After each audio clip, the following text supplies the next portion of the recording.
Islam dan juga iman. Semoga kelak kita oleh Allah dicabut nyawa kita dalam keadaan beriman kepada Allah Subhanahu wa taala. Salawat dan salam orang kita berikan kepada Baginda Agung Nabi Muhammad sallallahu alaihi wasallam. Semoga kita banyak salawat kepada beliau, cinta kepada beliau, kita menjadikan beliau sebagai panutan, baik panutan dalam berpakaian, baik panutan menjadikan beliau sebagai panutan akhlaknya, ucapannya, perilakunya, kemampuannya, sehingga kelak kita mudah mendapat kekuasaan dari baginda Rasulullah sallallahu alaihi wasallam. Akan iman yang dirahmati Allah Subhanahu wa taala. Baginda Rasulullah sallallahu alaihi wasallam bersabda yang diriwayatkan oleh Abdullah bin Abbas radhiyallahu anhu maqal. Jadi Abbas ini adalah pamannya Rasulullah dan Abdullah ini adalah sepupunya Rasulullah. Jadi Rasulullah dan Abdullah bin Abbas ini sepupu tapi umurnya jauh. Jadi Rasulullah SAW jauh lebih dewasa dan umurnya lebih tua ketimbang Abdullah bin Abbas. Jadi Abdullah bin Abbas di masa itu masih kanak-kanak. Jadi Rasulullah selalu memanggil beliau ya ulam. Jadi panggilan wahai anakku. Jadi panggilan saya. Jadi Abdullah bin Abbas ini, jadi dari hadis ini mengajarkan kepada kita betapa pentingnya mendidik anak didik kita atau adik-adik kita atau keluarga kita agar dari kecil didekatkan dengan orang ahli ilmu. Agar dari kecil dia udah diajarkan bagaimana mencintai ulama, bukan diajarkan bagaimana membenci ulama. Jadi Abdullah bin Abbas ini umurnya waktu itu masih anak-anak sekitar umur 6 sampai 7 tahun. Tapi beliau sangat suka bahkan sering mendengarkan dan hadir di halaqah baginda Rasulullah sallallahu alaihi wasallam. Dan betapa Rasulullah memperhatikan anak-anak. Jadi kalau ada anak-anak ke masjid, anak-anak ke mushola, misalkan bermain dan sebagainya, selagi bermainnya tidak bahaya, biarkan. Jadi jangan sampai kita melarang anak-anak itu datang ke masjid. Jadi kalau yang tua aja tiduran di masjid, kalau anak-anak wajar kalau bermain di masjid. Jadi masjid itu jadikan tempat yang ramah bagi anak-anak. Jadikan tempat yang ramah sehingga masjid itu menjadikan tempat bagi anak-anak itu nanti awalnya bermain, yang kedua dia akan mengenal siapa Tuhannya dan dia akan mengenal apa adanya. Nah sekarang ini di masjid-masjid udah nggak ada anak-anak, sudah sangat langka sekali. Maka kita patut mengenalkan atau mengajak anak didik kita atau adik-adik kita itu sering-sering menghadiri majelis ilmu, terutama ajak masjid. Nah, kemudian di sini radhiyallahu anhuma, semoga Allah meridai keduanya. Jadi Abbas Muslim, Abdullah bin Abbas juga Muslim. Sehingga anhuma untuk khalfan Nabi sallallahu alaihi wasallam. Jadi suatu ketika kata Abdullah bin Abbas, saya berada di samping atau di belakang baginda Rasulullah sallallahu alaihi wasallam. Jadi suatu hari beliau ada di belakangnya. Kemudian Rasulullah Shallallahu Alaihi Wasallam memanggilnya dengan panggilan yang kasih sayang. Nam, ini atau panggilan dia atau panggilan kus, yang panggilan yang sayang. Ya gulam, inni u'allimuka kalimat. Wahai anakku, jadi walaupun dia sepupunya dipanggil dengan panggilan ya gulam. Wahai anakku, kesinilah, kemarilah. Saya akan mengajarimu sebuah kalimat. Jadi saya akan mengajarimu beberapa kalimat penting. Jadi dia dari kecil Rasulullah itu sangat perhatian terhadap anak-anak, kecuali terutama masalah ilmu, terutama masalah tauhid. Jadi tauhid itu benar-benar akidah, itu benar-benar dari kecil itu harus diajarkan kepada anak kita atau adik-adik kita atau generasi yang akan datang, itu tauhid yang benar, tauhid yang lurus. Apa yang pertama? Ihfazillah yahfazuk. Jadi kata sabda baginda Rasul kepada Abdullah bin Abbas mengajarinya, yang pertama, jagalah Allah, Allah akan menjagamu. Allah ngapain dijaga? Allah Maha menjaga, kok perlu dijaga? Kalau dijaga berarti Allah bukan Allah bukan Tuhan. Ngapain itu dijaga? Berarti Allah itu butuh sama makhluk. Itu kalau orang yang selalu memikirkan apa agama itu dengan akal, pemikiran yang liberal. Ihfazillah yahfazuk. Jagalah Allah maksudnya adalah jagalah amalan-amalan yang mendekatkan diri kita kepada Allah. Jadi jagalah Allah itu sholatnya dijaga, puasanya dijaga, zakatnya dijaga, hajinya dijaga, pandangan matanya dijaga, lisannya dijaga, pendengarannya dijaga, tangannya dijaga, pikirannya dijaga, hatinya dijaga, kakinya pun dijaga. Jangan sampai melanggar daripada maksiat atau daripada larangan Allah Subhanahu wa taala. Jadi berusaha menjaga semua perintah Allah dan menjaga agar kita terbebas, diri kita ini terbebas daripada maksiat. Maka Allah akan menjaga kita. Jadi fadkuruni adzkurkum. Jadi kalau kalian ingat kepadaku, maka aku akan mengingatnya.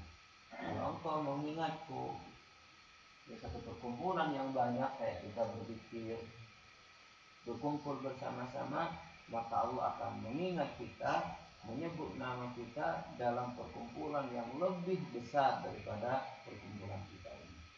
Itu janji Allah Subhanahu wa taala melalui sabda baginda Rasulullah sallallahu alaihi wasallam. Jadi kalau kita sudah menjaga Allah ya ikhwan, salat kita dijaga, waktunya salat ya salat. Kita dijaga, semua Allah akan penuhi kita. Jadi nggak akan ada gelisah di dalam hati kita. Jadi kalau ada masalah pada diri kita, jangan langsung menuduh orang. Atau kita bermasalah dengan orang, jangan langsung menuduh orang itu zalim kepada kita. Yang pertama adalah balikkan kepada diri kita. Jangan-jangan diri kita ini memang yang nggak benar. Tiba-tiba kita kena musibah dan sebagainya, langsung kita itu yang disalahkan jangan Allah dulu, jangan orang lain dulu, tapi salahkan diri kita. Misalkan kita usaha selalu gagal, bisa jadi apa dari hasil usaha saya ini mungkin ada yang tidak halal, atau beberapa tahun saya tidak menzakatinya, atau saya tidak melihat keluarga saya masih banyak yang kelaparan. Jadi dia hanya mikirin usaha, sementara orang-orang di kerabatnya, di sekelilingnya dia masih banyak yang membutuhkan. Yang demikian itu, maka dia akan mendapat bala dari Allah Subhanahu wa taala. Maka dari itu kata ihfazillah, jagalah semua orang-orang di sekitar kita, anak yatim sudah terpenuhi tidak? Orang-orang miskin terutama dari kerabat kita, mereka sudah terpenuhi tidak? Kemudian zakat kita ini sudah terlaksana dengan baik tidak?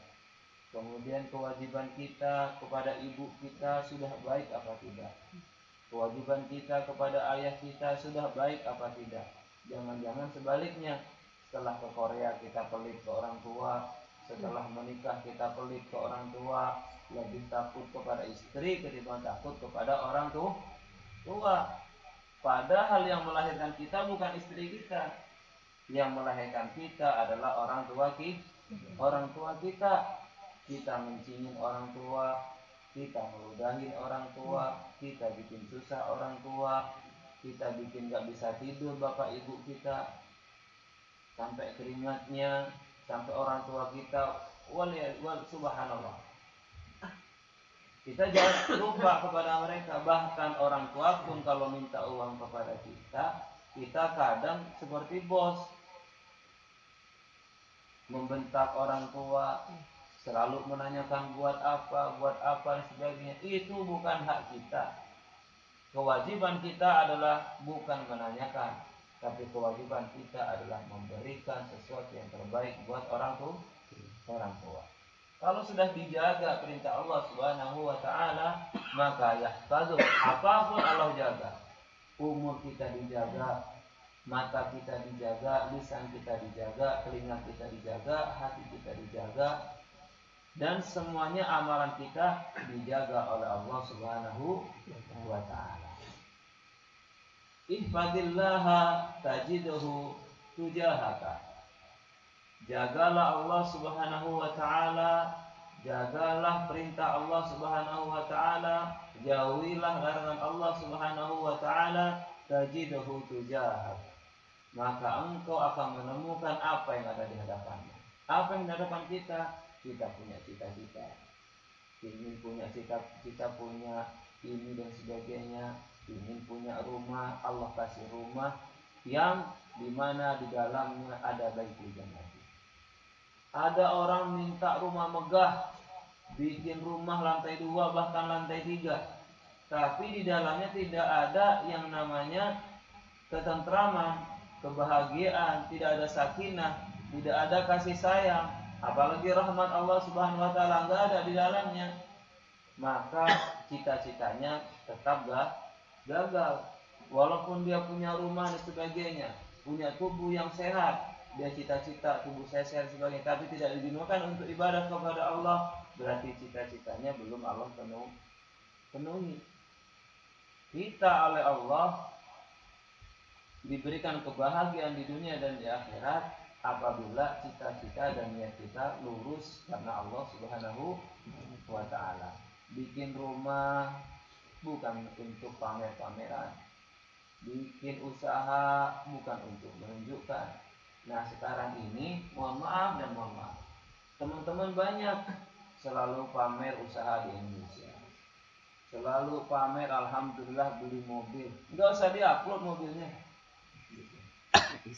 alhamdulillah ini dan sebagainya, alhamdulillah dan sebagainya. Ingin menunjukkan bahwasannya nikmat itu hanya di dunia saja. Coba sekali-kali bikin status alhamdulillahilladzi ahyana ba'dama amatana wa ilaihin nusyur beserta akhirnya. Segala puji Allah bagi Engkau. Ahyana ba'dama amatana, yang telah menghidupkan kami kembali dari mati yang sebenarnya. Wa ilaihin nusyur, dan kepadamu ya Allah kami akan kembali. Kalau kita ingat kepada doa yang dijadikan Rasulullah ini, ketika kita bangun dari tidur, kita sudah ada programnya, ada planningnya, ada job desknya, apa yang harus kita perbuat pada hari ini yang terbaik untuk kebaikan di dunia maupun kebaikan di akhirat. Itu adalah mukmin yang cerdas. Bangun tidur dia bukan ngambil HP, bangun tidur dia bukan lihat status atau lihat WA dan sebagainya, tapi bangun tidur sebagaimana sunnah Rasulullah. Bangun, duduk, kecup-kecup mata, kemudian berdoa. Nah, jangan-jangan kita tadi nggak berdoa setelah tidur nggak mensyukuri kehidupan yang Allah berikan. Sebagaimana saya sampaikan semalam, bahwasanya kita nggak tahu hari ini atau besok akan hiduplah lagi. Maka nikmat yang besar yang Allah berikan kepada kita oleh Rasulullah diajari.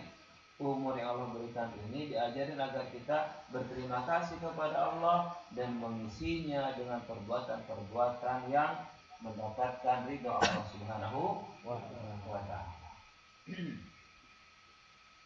Kemudian cita-cita kita apa? Ingin beli mobil, mobilnya digunakan untuk ibadah. Silakan beli mobil, tapi mobilnya digunakan untuk ibadah, untuk ngangkutin, untuk apa? Ngangkutin orang yang mengaji, diajak ke pengajian, kemudian jemput ustaz dan sebagainya. Bukan untuk pamer mobilnya. Atau beli mobil misalkan 2, 1 untuk keperluan umum, untuk orang meninggal, untuk orang mau ke rumah sakit. Itu baru tujuan, baru cita-cita yang ada di depan kita itu benar-benar mendapat ridha Allah Subhanahu wa ta'ala. Beli motor sewajarnya saja. Jadi bukan dilihat dari segi mahalnya bagi seorang mukmin itu. Karena Rasulullah itu mengajarkan kepada kita membeli sesuatu bukan nilai mahalnya, tetapi manfaatnya. Maka kita silakan bercita-cita, tapi jadikan cita-cita tersebut sebagai sarana untuk mendekatkan diri kepada Allah Subhanahu wa ta'ala. Karena ya ikhwah, kalau kita sudah mati, gak ada yang bisa menolong kita. Karena kehidupan di dunia ini adalah tempat untuk beramal, dan akhirat adalah tempat untuk menuai balasan yang baik atau balasan yang buruk. Nah, kita udah umur berapa? Saya misalkan sebentar lagi 36, udah parubaya. Jadi udah setengah perjalanan kalau umur saya mencapai 60. Nah, dari umur yang demikian itu, seberapa banyak waktu yang kita gunakan untuk beribadah kepada Allah Subhanahu wa ta'ala? Atau waktu kita dari muda sampai besar habis hanya untuk bekerja, mohon maaf. Atau waktu kita dari muda sampai sekarang hanya habis untuk berfoya-foya, untuk bermain-main, waktu hilang begitu saja, tiba-tiba udah 2018 aja. Itu jadi ingatan kita. Sehingga ketika Rasulullah mengajarkan kepada Abdullah bin Abbas itu, apa yang ada di depan kita itu benar-benar harus terplanning dengan baik. Jaga Allah, maka masa depanmu akan dijaga oleh Allah Subhanahu wa ta'ala. Sehingga apa? Mati dalam keadaan husnul khatimah. Enggak ada yang lain ya, kecuali mati bisa mengucapkan kalimat la ilaha illallah Muhammadun Rasulullah. Kemudian yang berikutnya, idza sa'alta fas'alillah, apabila engkau meminta maka mintalah kepada Allah Subhanahu wa ta'ala. Maka sebelum kita minta naik gaji misalkan, kita sholat dulu minta sama Allah. Kita sholat sunnah dulu minta sama Allah. Habis sholat kita berdoa minta sama Allah. Karena menjadikan Allah jadikan yang paling utama, bukan Allah jadikan nomor 10. Usaha kalau kepentok baru cari Allah. Kalau dia sudah jatuh kepada titik terendah, dia cari Allah. Tetapi kalau dia lagi dalam keadaan di atas angin dan sebagainya, dia merasa dirinya hebat, dia tidak ingat Allah Subhanahu wa ta'ala. Itu sudah menjadi sifat daripada manusia, sehingga kedatangan Rasulullah itu sebagai pemberi kabar gembira agar kita itu senantiasa meminta sesuatu kepada Allah. Anak kita minta kepada kita, ya belikan ini, Pak belikan ini, atau Kak belikan ini, Mas tukar iki. Kita jawabnya apa? Mintalah sama Allah. Kita ini hanya asbab, kita ini hanya sarana saja, wasilah saja. Apapun yang kita dapat belum tentu juga itu milik kita. kita punya uang beratus-ratus juta di bank, belum tentu juga milik kita. Yang milik kita adalah yang kita makan, yang kita sedekahkan untuk jalan agama. Lain itu bukan milik kita ya. Kita punya rumah megah, kita punya mobil mewah, kita punya tanah yang luas, kita punya properti yang banyak, tetapi kalau kita mati, semuanya milik ahli waris. Kita nggak menikah, ya milik orang tua. Kita sudah menikah, milik anak dan istri kita. Yang milik kita apa? Yang antum gunakan untuk ibadah, yang kita gunakan untuk mendekatkan diri kepada Allah. Itu yang akan menolong kita di akhirat. Maka meminta sesuatu apapun kita ini diajarkan oleh Rasulullah, minta sama Allah Subhanahu wa ta'ala. Jadi sebelum minta saja naikkan gaji, ya Allah permudahkanlah saya, yang menentukan semuanya ini hanya Engkau ya Allah. Jadi tauhid kita, akidah kita itu jelas. Jadikan Allah itu nomor satu. Mau beli rumah, bagaimana Rasulullah ngajarin? Istikharah dulu. Mau minang perempuan, Rasulullah istikharah dulu, minta petunjuk dulu sama Allah. Jangan minta petunjuk sama sesama perempuan. Misalkan mau minang si A, tanya si B, gimana itu si ini? Tanyanya kepada Allah, minta kemantapan kepada Allah Subhanahu wa ta'ala. Kalau tanya sama orang, kepada temannya, dia orangnya baik enggak? Wah, baik banget, namanya temannya. Mintanya sama Allah. Wa idza sta'anta fasta'in billah. Jadi setelah kita minta kepada Allah Subhanahu wa ta'ala, yang berikutnya adalah apabila kita minta pertolongan kepada Allah Subhanahu wa ta'ala, minta pertolonganlah kepada Allah Subhanahu wa ta'ala. Hal apapun, ya Allah tolonglah, minta sesuatu, minta pertolongan, perlindungan kepada Allah Subhanahu wa ta'ala. Jadi ngajarin anak kita, ajarin istri kita, minta sesuatu itu, minta sesuatu ataupun pertolongan, itu mintalah pertolongan kepada Allah. Pokoknya jadikan Allah itu sandaran kita. Apa-apa, wis pokoknya minta sama Allah. Jangan pernah kita merasa hebat seolah-olah yang memberi kita. Orang terima kasih kepada kita, terima kasih.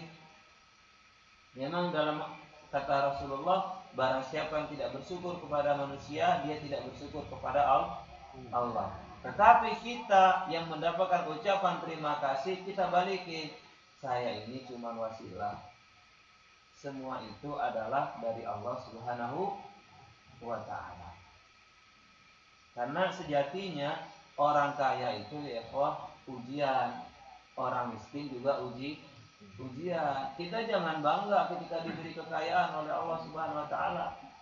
Karena orang yang kaya itu masuk surganya lebih lambat daripada orang yang miskin. Kenapa? Antum pulang ke Indonesia bawa HP 10, di imigrasinya lama ya Pak. Antum bawa HP 10, bawa laptop 3, bawa kamera, belum lagi bawa oleh-oleh, tasnya branded, kemudian sabuknya branded, sepatunya branded, diperiksa dulu satu-satu. Mana invoice-nya? Mana bukti pembeliannya? Nah, beda kalau Kang Endang besok pulang nyelonong aja ke Indonesia nggak bawa oleh-oleh, lebih aman. Jadi oleh-olehnya ditinggal gitu aja di sini. Pulang aman.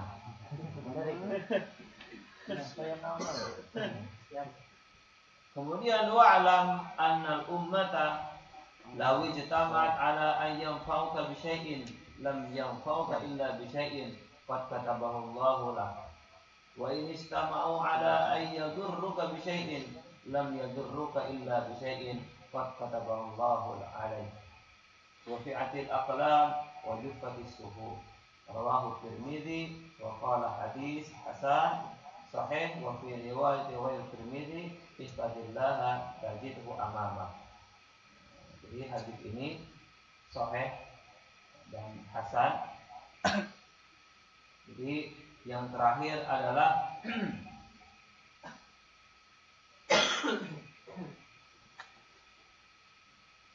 Apabila ada sesuatu umat, suatu perkumpulan yang ingin mendatangkan sesuatu manfaat kepadamu, sesungguhnya dia tidak bisa memberi manfaat kecuali manfaat tersebut sudah dicatat oleh Allah Subhanahu wa taala. Jadi misalkan nih, mohon maaf ya, saya terima kasih kepada Mas tadi yang ngasih minuman ini. Minuman ini memberi manfaat kepada saya.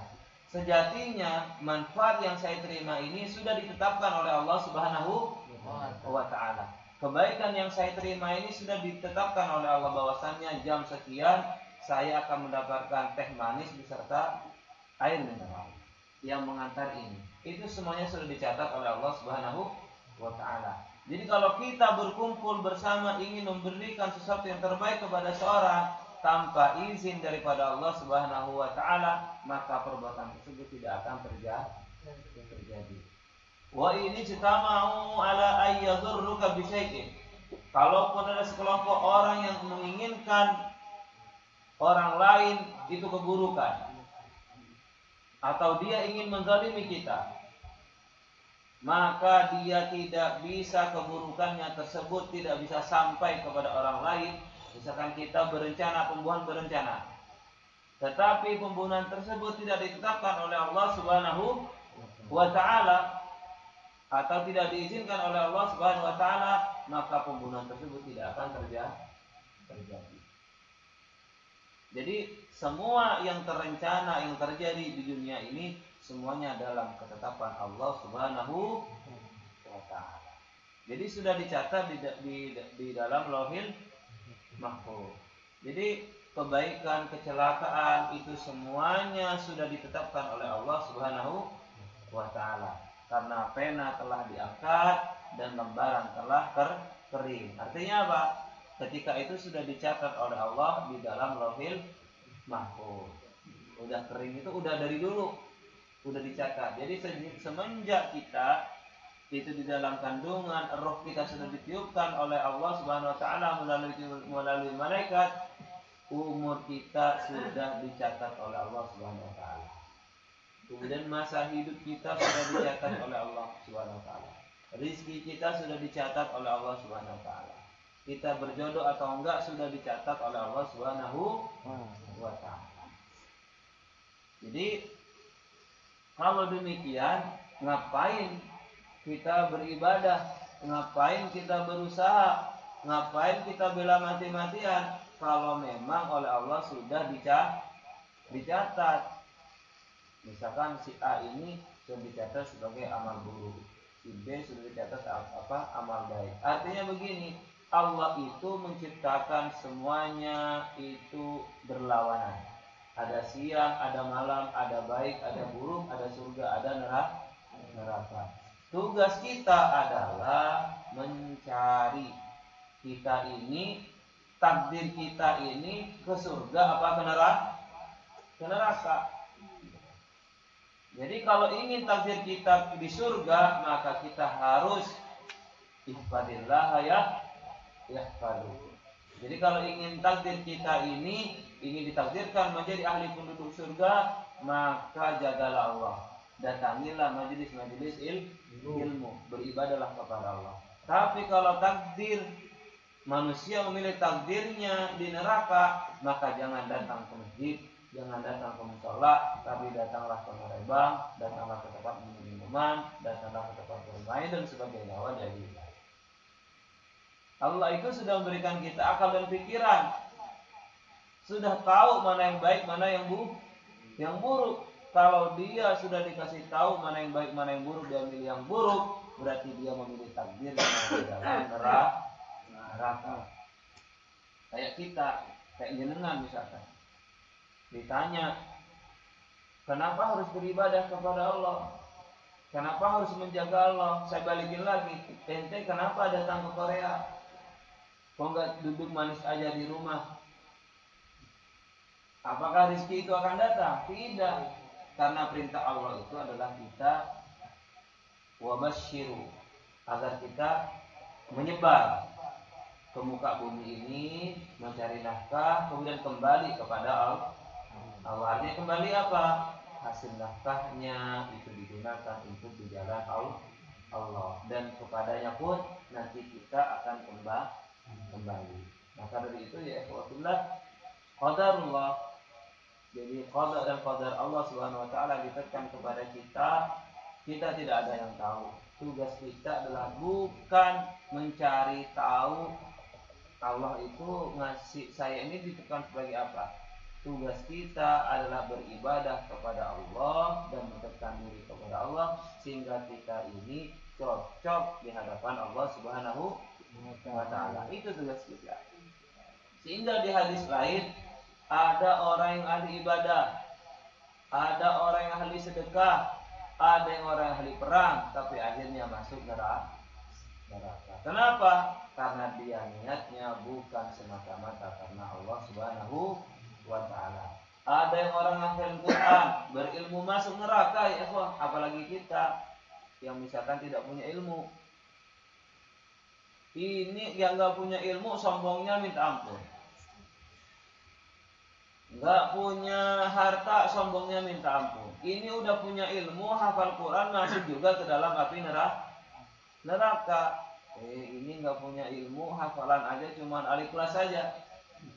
Sombongnya minta ampun, sholat kagak, puasa enggak, yang puasa enggak, bentar lagi bulan puasa. Puasa enggak, sekarang Jumadil Akhir, bentar lagi bulan Rajab. Maka penuhin itu, penuhin yang tidak puasanya. Kan dari dulu puasa enggak puasa sekian tahun, saya baru sadar Ustaz tahun-tahun ini penuh. Nah itu nanti hitung-hitungan di belakang. Nah, kemudian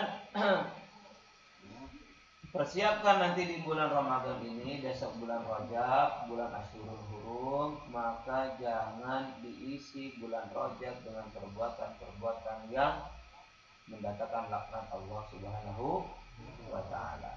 Karena itu termasuk Ashurul Hurum, bulan yang dimuliakan oleh Allah Subhanahu wa taala. Kewajiban kita adalah mengisinya dengan amal ibadah kepada Allah. Berlomba-lomba persiapan. Maka dari itu, mari kita berusaha menjaga Allah Subhanahu wa taala dengan memperbanyak amal ibadah. Karena orang itu nanti dilihat di saat umurnya 40. Kenapa Rasulullah diangkat menjadi Nabi umur 40? Karena 40 tahun itu usia yang matang dan mapan. Nah, jadi kalau umur 40 itu dia baik, maka insya Allah menurut hadis dari baginda Rasulullah, dia sisa umurnya akan baik. Kalau umur mau 40 dia tidak baik, suka khianat, suka ngebohong, suka ngebodoh orang, kemudian suka nipu dan sebagainya, maka jangan berharap dia akan mendapatkan yang husnul khatimah. Jadi kalau orang di saat umur 40 dia nggak sadar-sadar, masih dia bergelut di bidang riba, masih dia bermain pacaran, udah punya anak wis gede, anaknya wis perawan sampai mau punya cucu, ngakunya masih bujangan, atau edit foto dan sebagainya. Umur 40 itu hati-hati. Bagi Anda yang sudah mau umur 40, 38, 39, perhatian jangan edit foto. Karena kalau kita sudah jatuh kepada perbuatan tersebut, makin tua makin jadi. Sehingga ketika umur 40, kita pun juga harus punya prinsip. Saya umur 40 sudah harus resign. Mohon maaf yang umurnya 40 masih di Korea. Saya menyampaikan satu, kasih sayang, dua, berdasarkan fakta hadis Rasulullah. Jadi umur 40 itu kita harus mapan dalam segalanya, sehingga kita jangan lagi bekerja yang keras-keras, nggak usah bekerja yang berat-berat, sudah duduk manis di rumah, menikmati hidup dan melaksanakan ibadah sebaik mungkin kepada Allah. Nah, kalau kenapa orang umur 40 itu misalkan onderdil itu udah mulai nggak baik onderdilnya. Jadi misalkan mobil kilometernya udah ratusan, tinggal bobroknya. Maka buat apa kalau tidak digunakan untuk ibadah kepada Allah? Maka ya ikhwah, antum yang masih muda atau yang mau menginjak umur 40, persiapkan dari sekarang untuk hidup yang lebih baik. Gunakan sisa umur yang Allah amanahkan kepada kita untuk beribadah kepada Allah Subhanahu wa ta'ala. Dan itu saja kajian hadis pada pagi hari ini.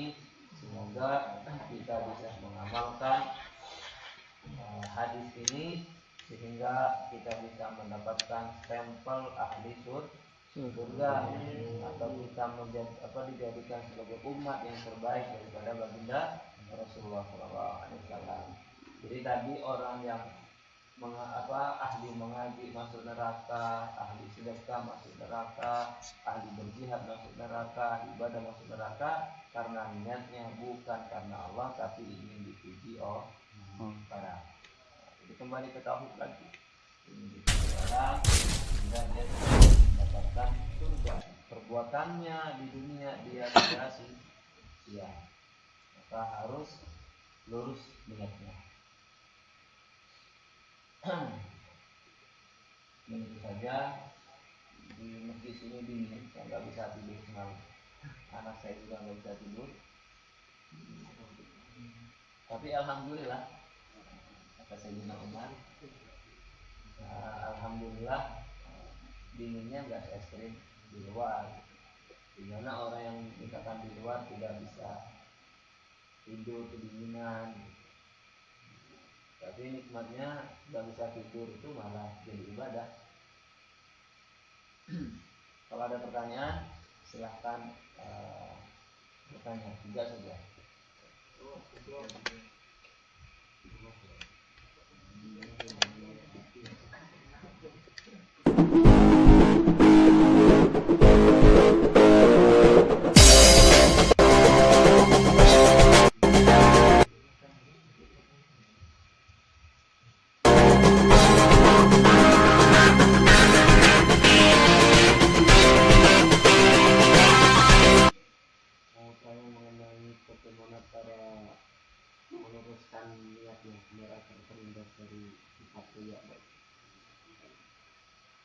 Setan selalu membisikkan kepada kita agar kita riya. Karena riya itu riya anas, riya itu ingin ditunjukkan kepada manusia. Kata orang Arab adalah ingin menunjukkan sesuatu. Kata orang Indonesia caper, dari perhati. Ya, kata orang Korea pinggir-pinggir. Orang Korea kalau orang kerja ingin dilihat mandornya, jadi kata ada mandornya kerjanya ya. Nah, itu Korea. Ya. Pas ada mandornya main ya.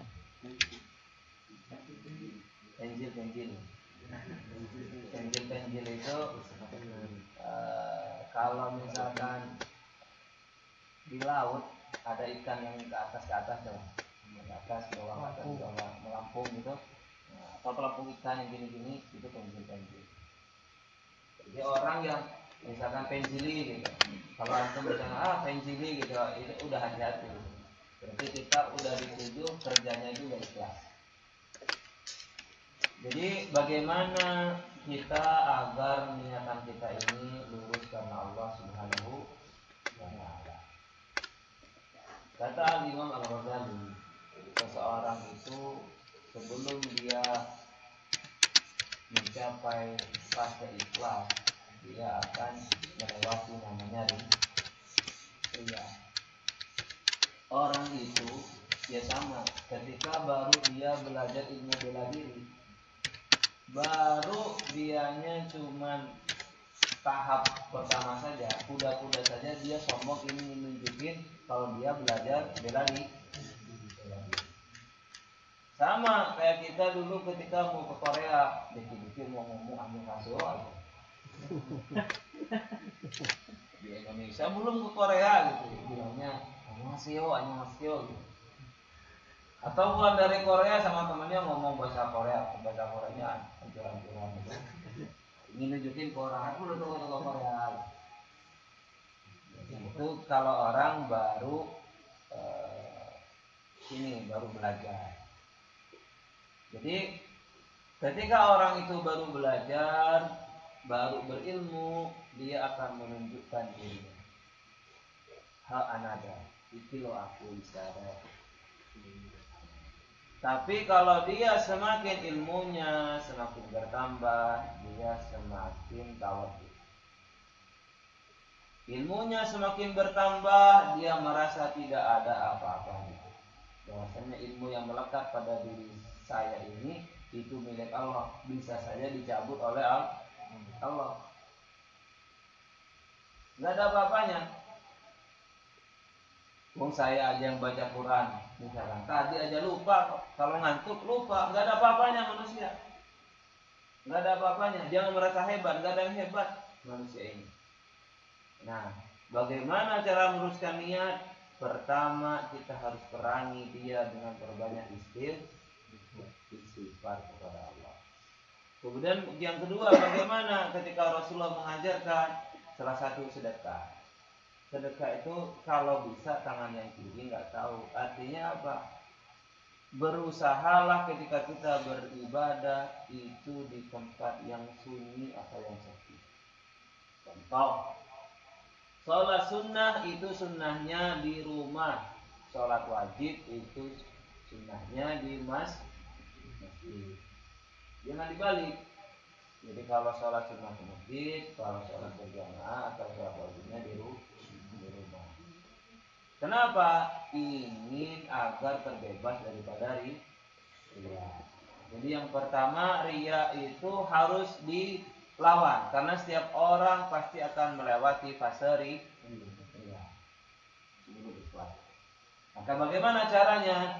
Memperbanyak ilmu, memperbanyak berzikir kepada Allah, dan memperbanyak mengkaji hadis-hadis tentang ikhlas. Yang kedua, harus yakin bahwasanya perbuatan riya itu merupakan syirik kecil. Di mana syirik yang besar itu, perbuatan sesuatu yang besar itu berawal daripada perbuatan yang kecil. Nggak ada 100.000 won kalau nggak ada 100 won gitu. Maka perbuatan yang besar itu, perkara yang besar itu berawal dari perkara yang kecil. Jadi harus ditanamkan kepada diri kita bahwasannya apabila saya melakukan ini sia-sia dan akan mendapat balasan siksa daripada Allah Subhanahu wa taala. Karena kita ini cuma satu inginnya, bagaimana kita ini mendapat ridho dan pujian dari Allah Subhanahu wa taala. Itu saja. Berusahalah yang berikutnya, berusahalah yang terbaik di sisi Allah, tapi jangan pernah merasa yang terbaik di sisi manusia.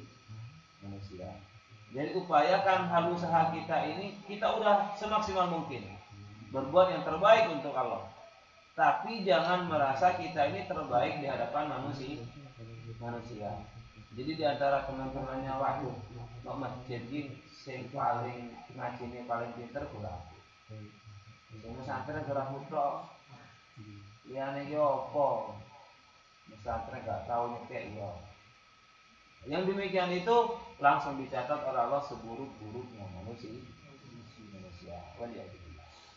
Lagi kene lho sing khutbah Jumat itu aku tok. Nek aku teko gak bakalan nek sing dadi host. Jadi dianya sudah merasa sombong. Atau nelpon ke rumah, aku loh, mak, mau orang itu beristirahat.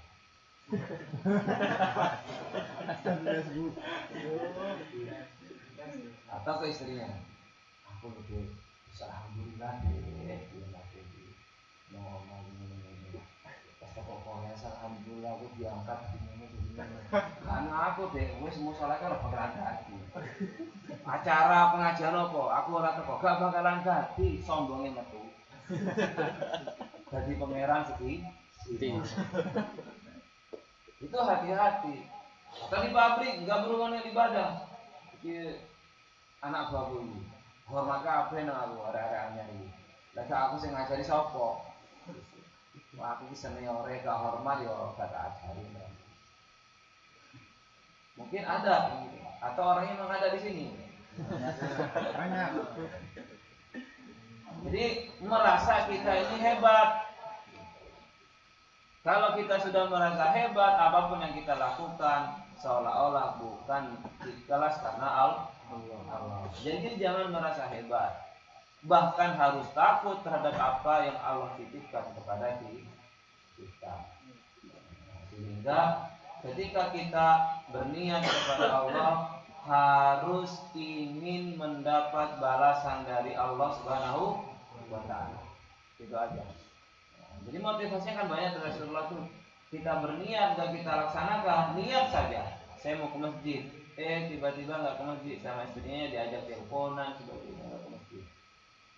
Itu pun diajak mendapat pahala.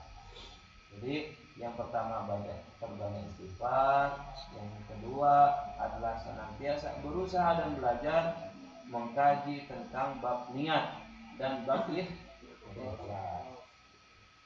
Kemudian berusaha yang terbaik di sisi Allah dan jangan pernah merasa yang terbaik di sisi manusia. Karena enggak di atas langit masih adalah jangan melihat kebaikan pada diri kita, tapi lihatlah kebaikan pada orang lain. Jangan lihat kemampuan yang ada pada diri kita, tapi lihatlah kemampuan yang ada pada orang lain. Saya sama antum, saya mungkin bisa di bidang ini, tapi saya tidak bisa di bidang yang lain. Antum bisa di bidang yang lain. Maka dari itu apa yang perlu disombongkan? Yang kita punya, karena manusia itu nggak sempurna, dan justru dengan adanya ukhuwah itu kita saling menyempurnakan. Semoga memudahkan. Yang kedua,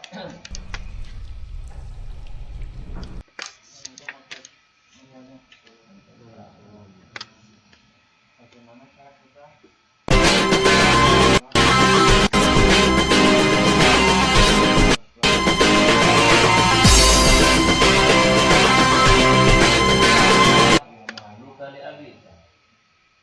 dirimu, jiwa, ragamu, dan hartamu itu milik orang tua.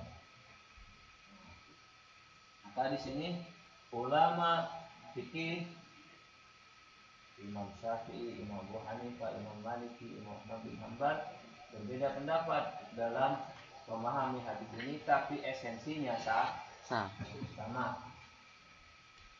Jadi Imam Ahmad bin Hanbal, kita punya harta diambil orang tua tanpa sepengetahuan kita, boleh.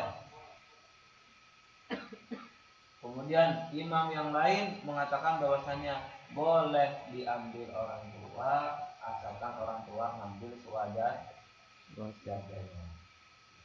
Dan kita boleh memberikan kepada orang tua selagi sama orang tua digunakan hal-hal yang baik. Misalkan, mohon maaf, bapak batuknya udah akur. Kirim nomor dulu aku saya apa pak? Rokok pun tele. Maka jangan. Jadi ketika kita minta rezeki, Allahumma ilman nafi'an wa rizqan thayyiban. Jadi minta ilmu bukan sekedar ilmu, tapi ilmu yang bisa memberikan manfaat kepada diri kita, kepada orang lain. Banyak orang itu berilmu, ulama, tapi dia tidak mencerahkan, justru menyesatkan. Waliyahillah, semoga kita dijauhkan.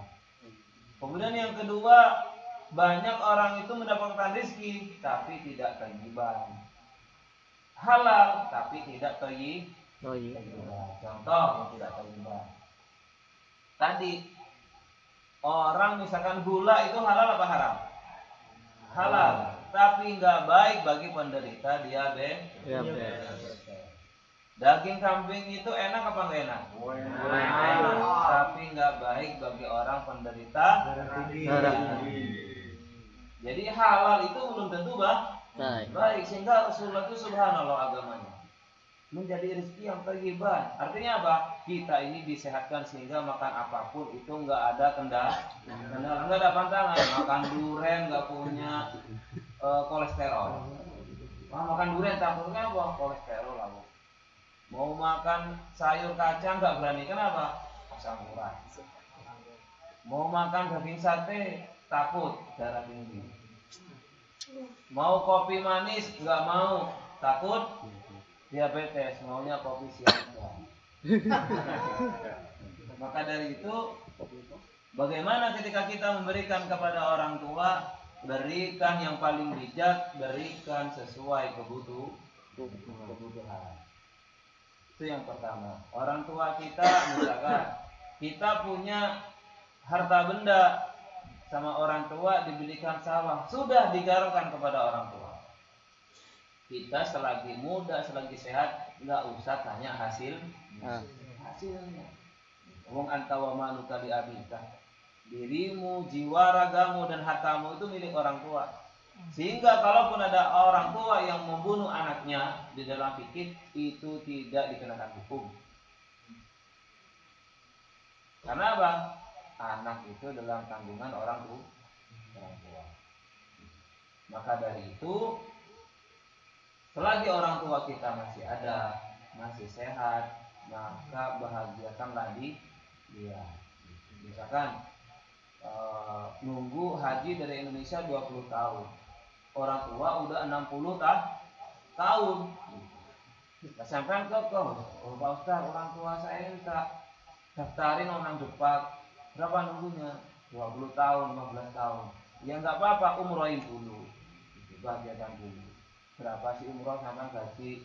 Kalau yang gajinya ya kan juga Sabtu Minggu gak nang masjid wis pok. Itu cuma 1 bulan saja itu sudah bisa itu untuk melaksanakan umroh. Jadi maka dari itu, bagaimana cara kita memberikan harta kepada orang tua? Kalau sama orang tua digunakan hal-hal yang baik, kita kirim secukupnya. Misalkan orang tua minta 1 juta, ya udah kita kasih dia 2 juta. Walaupun sama orang tua mau dikasihin saudara kita, mau dikasihin kepada keponakan kita, nggak ada urusan, nggak usah dibahas. Misalkan, lah, wong tua aku ini loh Pak, kalau dikasih duit, itu kayak masku toh, lah masku gak kelem kerja. Atau dikasih, kalau orang kakak kita itu bukan ahli maksiat, dia tidak bekerja karena gagal pekerjaannya, misalkan oleh Allah sedang diuji, nggak apa-apa ya ikhwah. Karena apa? Kita menolong sesuatu di dunia ini, perkara dunia saja. Qurbatu min qurbatid dunya, maka Allah akan laporkan kita ketika kelak di hari pembalasan. Apalagi pada perkara akhirat. Misalkan saudara kita jadi guru atau guru TPA, sini kalau guru TPA. Guru TPA itu orang tua wali murid diminta 5.000 wis rasa-rasa. Oh itu ngaji kok dijalui duit. Tapi kalau untuk sekolah SD bayar 100.000, 200.000 didukung anaknya. Tapi kalau ke guru ngajinya dirasani. Walah, kata kirim gak usah ngaji no Ustaz kono ora patean. 10.000 seragam iki. Memang itu ustaznya suruh makan kapur duit. Maka kalau untuk urusan agama itu kita yang lama, jangan untuk urusan dunia kita baru lama. Anaknya belajar bahasa Inggris, sekolahnya favorit dibela. Untuk urusan dunia, yang urusan akhirat dia tinggal malah dia hina. Contoh, dengan ngundang kiai misalkan di Indonesia, ngundang kiai tanya ke orang, nah ngundang yai iki piro? Umumnya ya yaiku 5.000 nganti 10.000. Oh yang ngono to kok larangan. waduh kiai ini anu apa narif dan sebagainya. Tapi kalau nanggap Syahrini sampai 500 juta, 200 juta, 300 juta dia nggak komen.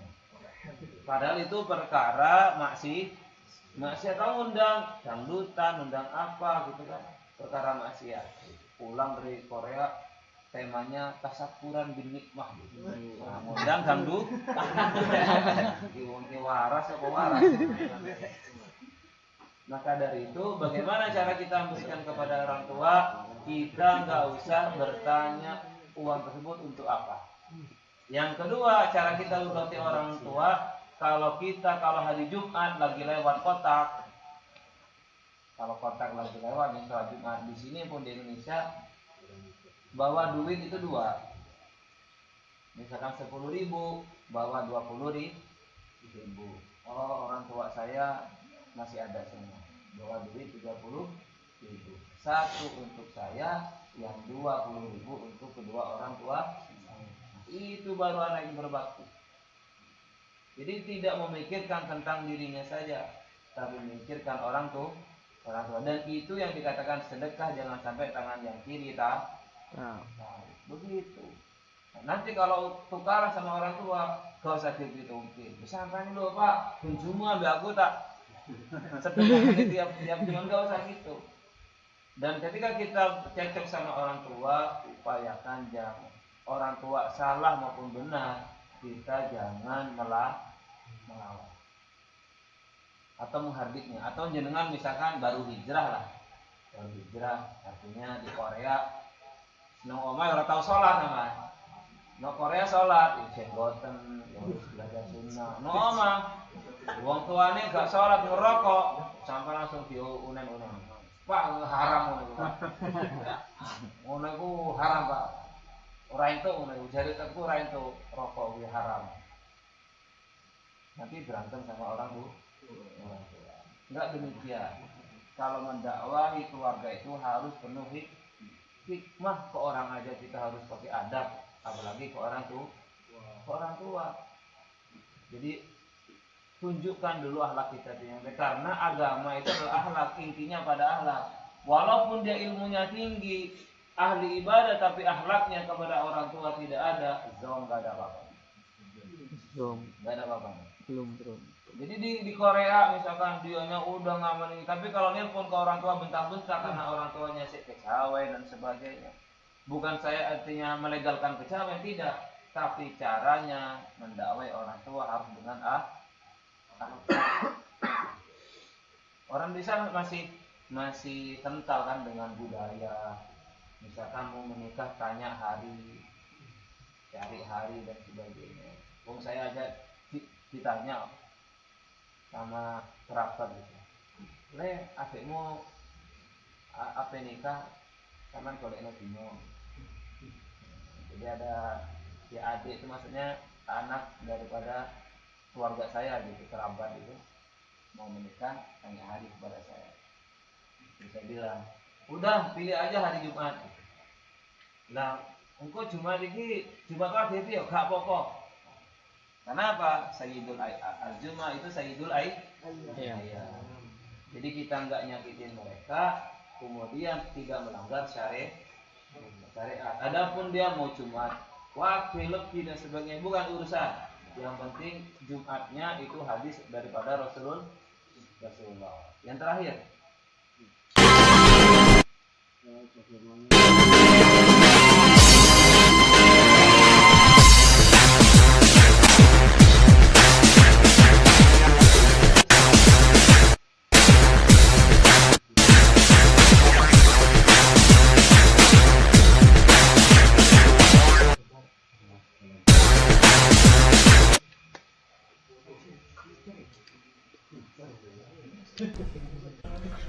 merasa down dalam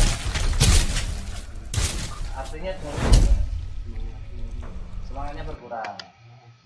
Jadi misalkan kita beribadah merasa malas atau semangat berkurang, itu pertama yang harus kita lakukan, adalah yang saya katakan semalam, itu meruqyah diri kita sendiri. Jadi ruqyah itu enggak harus kita itu kejinan, enggak. Jadi ruqyah itu enggak harus identik orang yang terkena jin juga enggak. Jadi orang terkena penyakit pun, penyakit medis pun juga bisa diruqyah. Pertama, kita itu kalau kita sudah malas ibadah, yang harus kita lakukan pertama adalah berdoa minta pertolongan kepada Allah Subhanahu wa taala. Kemudian yang kedua adalah lihat grafik ibadah kita. Nah, grafik ibadah kita ini, penglihatan kita ini kemaksiatannya semakin banyak apa enggak? Karena apa? Ketika Imam Syafi'i dia hafalannya lemah, dia bertanya kepada kiainya, yaitu Syekh Waqid. Jadi syakautu ila Waqi'in. Jadi saya mengadu kepada Kiai Waqid. Su'ahidzi, wahai kiai, hafalan saya ini sekarang memburuk. Fa'arsyadani, maka Kiai Waqid tersebut memberikan petunjuk. Fa'arsyadani ila tarkil ma'asi. Maka beliau menunjukkan kepada saya, tinggalkanlah perbuatan maksiat. Maka kalau ibadah kita itu menurun, jangan-jangan maksiat kita yang meningkat. Yang kedua apa? Jangan pernah meninggalkan istighfar minimal sehari 100 kali. Jadi kalau ibadah kita itu sudah menurun, tiap hari istighfarnya jangan sampai luput daripada 100 kali. Begitu juga dengan sholawatnya, jangan lupa. Yang ketiga, harus ingat bahwasannya kita tiap hari harus ditanamkan dalam pikiran kita, malaikat tiap hari menengok kita puluhan kali. Artinya malaikat itu oleh Allah, malaikat itu kan jamaknya daripada malak. Jadi yang namanya malaikat maut, malaikat pencabut nyawa, itu jumlahnya enggak satu. Namanya malaikat berarti jamak, jumlahnya banyak. Setiap orang itu juga disamperin oleh malaikat maut. Nah, sehingga ketika oleh Allah putus gitu, langsung dia berada di samping kita, langsung mutusin itu nyawa kita. Jadi enggak nunggu turun dia, malaikatnya lagi terbang gitu turun gitu, enggak. Sehingga ketika beberapa waktu kita oleh Allah habisin dia langsung habis. Jadi kita harus tertanam dalam diri kita bahwasannya setiap hari kita ini CCTV-nya ada. CCTV kematian malaikat maut itu selalu mengintai kita.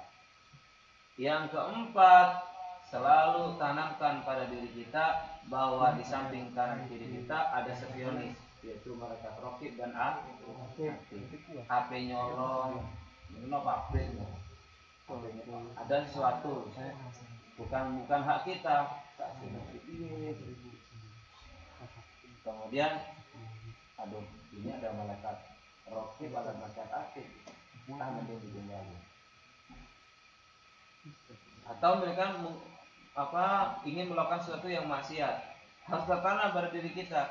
Oh iya, ini kalau saya lakuin, ini yang senang ini malaikat atid ini, catatannya banyak. Malaikat atid itu kan mencatat amal keburukan, dan harus tanam dalam diri kita. Ketika Allah ngasih buku, nanti malaikat itu ngasih buku kepada Allah, itu isi buku kita itu subhanallah 89. Amin.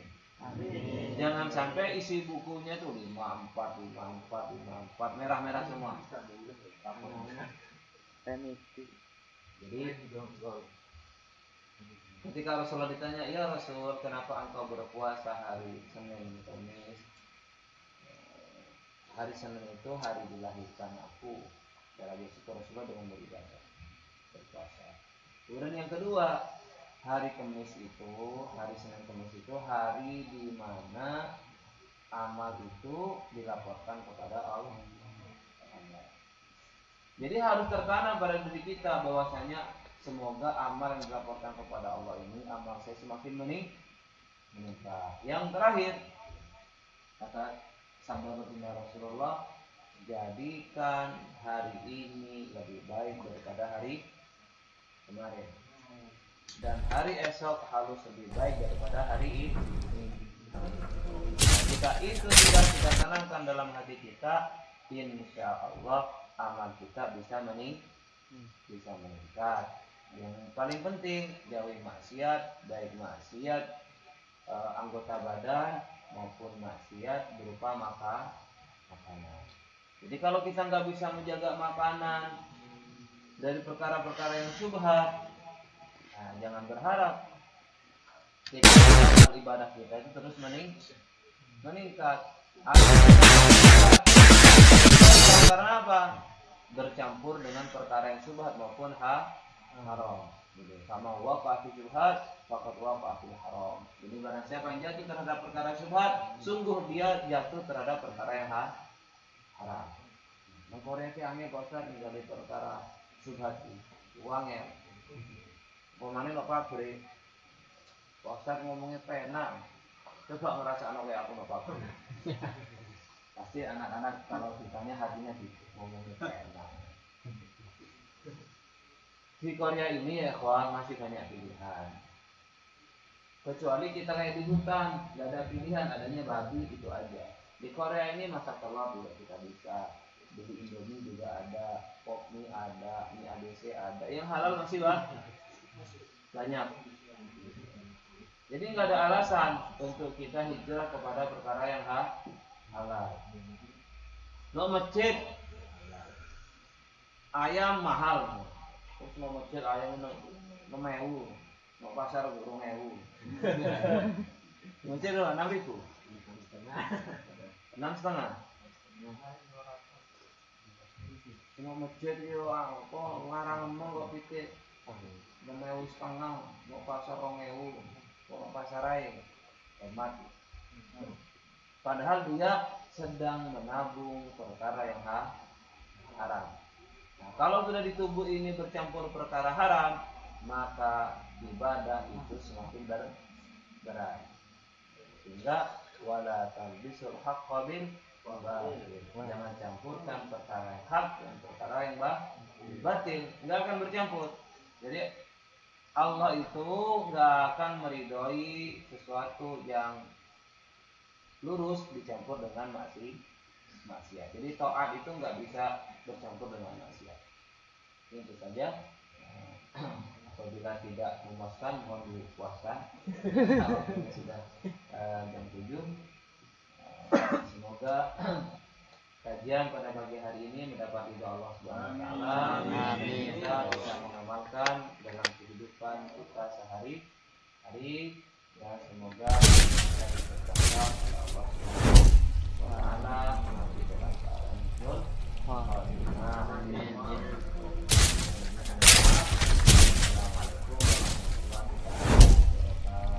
Assalamualaikum warahmatullahi wabarakatuh.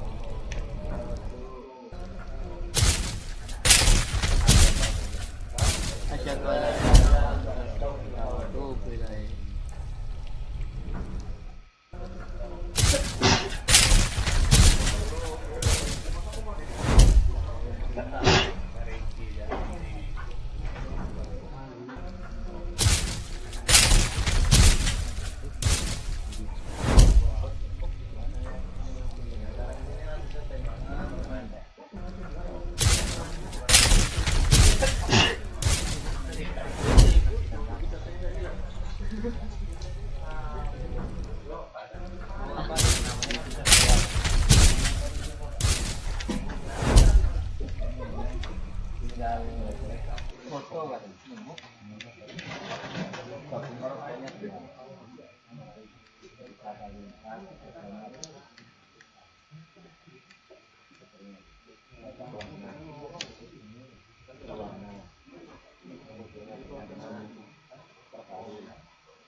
Kalau sama nggak loh? Intinya dalam waktu itu kalau terpaut jauh ketika upload bisa itu bisa dengan paspor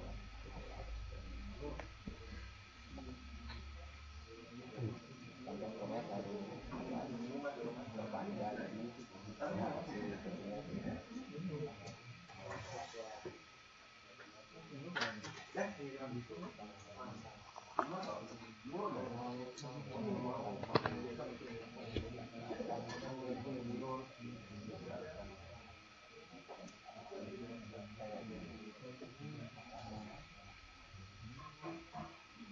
ya insya Allah berangkatnya tanggal 2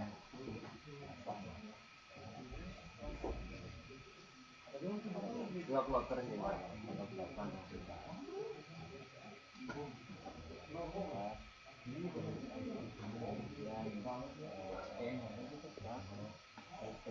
kita butuh keterangan lagi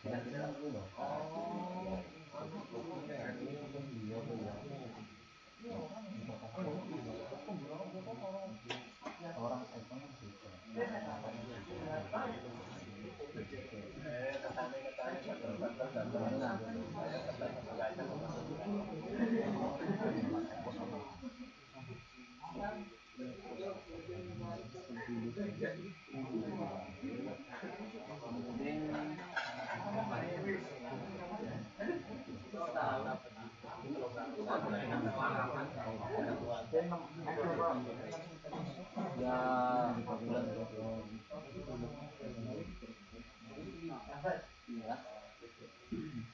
dan kita ke Kang Bayhaki apa tadi pagi baru itunya nggak panas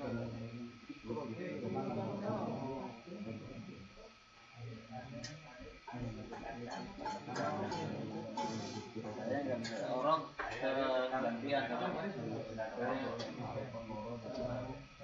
tadi jam berapa ya?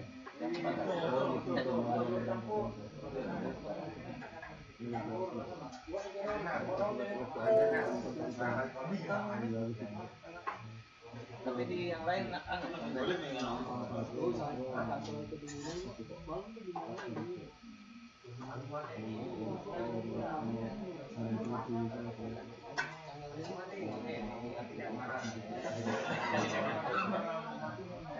pakai panel apa pakai air?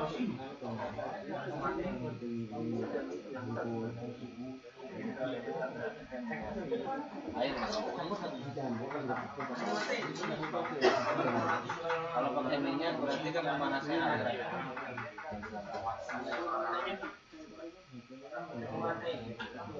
Kalau pakai panel ya ini panel.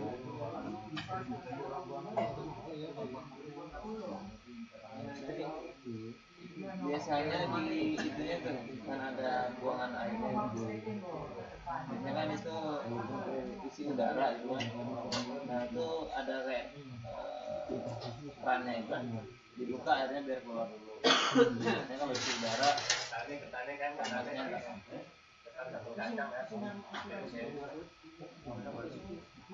Beda sama bapak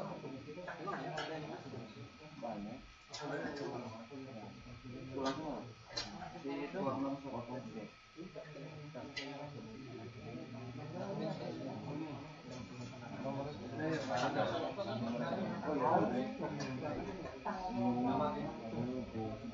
nanti sudah dijual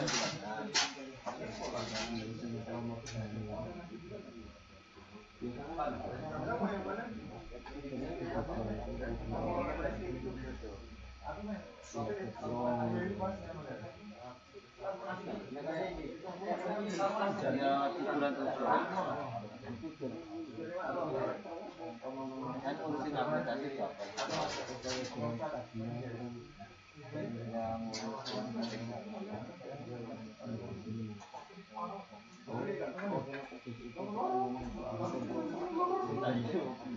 Kang yuk, adem gitu. Kang yuk, ini. Apa sana baliknya di kita kok? Ayo, ayo, ayo,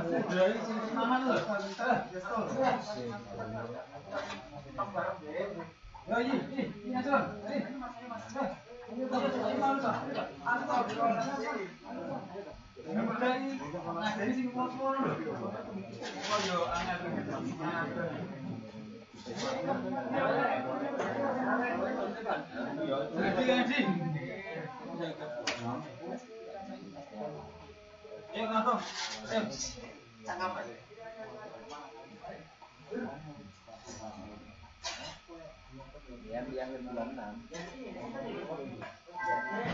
Kalau habisnya tanggal berapa? Bulan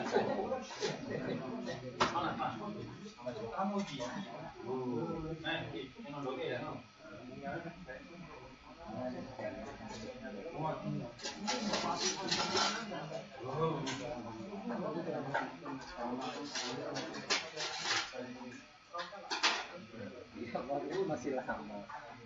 Nanti ada berapa juga di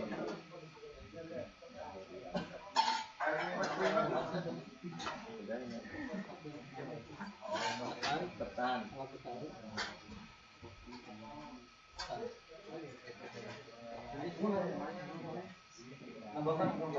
Enggak. Ini gue kalimat kebab. Coba itu masih.